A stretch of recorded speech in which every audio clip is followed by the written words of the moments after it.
भाजपचे विधान परिषद आमदार योगेश टिळेकर यांचे मामा आणि हॉटेल व्यावसायिक सतीश वाघ यांच्या हत्या प्रकरणात नवनवीन माहिती समोर येत आहे। तर नवीन माहिती काय समोर आली आहे तेच या व्हिडिओमध्ये बघू। नमस्कार, आपण पाहत आहात विशेष खास। तर मंडळी, सतीश वाघ यांची हत्या पत्नी मोहिनी वाघ आणि भाडेकरू अक्षय जावळकर यांनी केल्याचं पोलीस तपासात उघड झालंय। मात्र हत्येचा निर्णय तडकाफडकी झालेला नाही। पतीला संपवण्यासाठी मोहिनी तब्बल 6 महिन्यापासून प्लॅन करत असल्याचं समोर आलंय।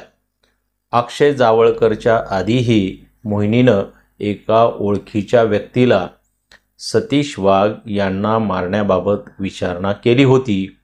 या प्रकरणाचा मुख्य सूत्रधार नेमका कोण, हत्यारं कुठून आली, याच्या तपासासाठी मोहिनी वाघला 5 दिवसाची पोलीस कोठडी सुनावण्यात आली आहे।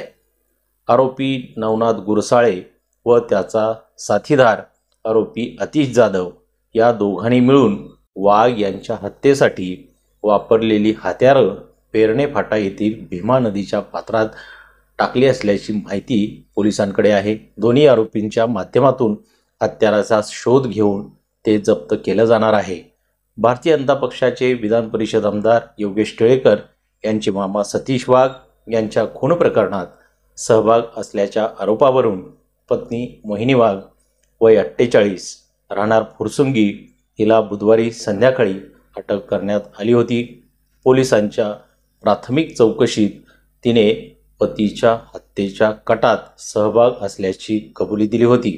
त्यानंतर पोलिसांनी मोहिनीला गुरुवारी दुपारी वानवडी येथील लष्कर न्यायालयात प्रथम वर्ग न्यायदंडाधिकारी न्यायालयात हजर केलं।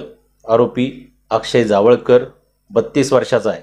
2001 मध्ये तो आई वडिलांसह फुरसुंगीतील वाघ कुटुंबाच्या घरात भाड्याने राहायला आला। त्यावेळी तो फक्त 9 वर्षाचा होता। अक्षय आणि सतीश मोहिनी वाघ यांचा मुलगा जवळपास एकाच वयाचे असल्यामुळे दोघांमध्ये चांगली मैत्री झाली। दोन्हीही कुटुंब जवळ आली। 2013 मध्ये अक्षय साधारण 21 वर्षाचा झाल्यापासून त्याचे मोहिनी वाघ यांच्यासोबत अनैतिक संबंध सुरू झाल्याचं पोलीस तपासात उघड झालंय। तर ही होती नवीन माहिती या प्रकरणात समोर आलेली। याबद्दल तुम्हाला काय वाटतं ते कमेंट करून जरूर सांगा।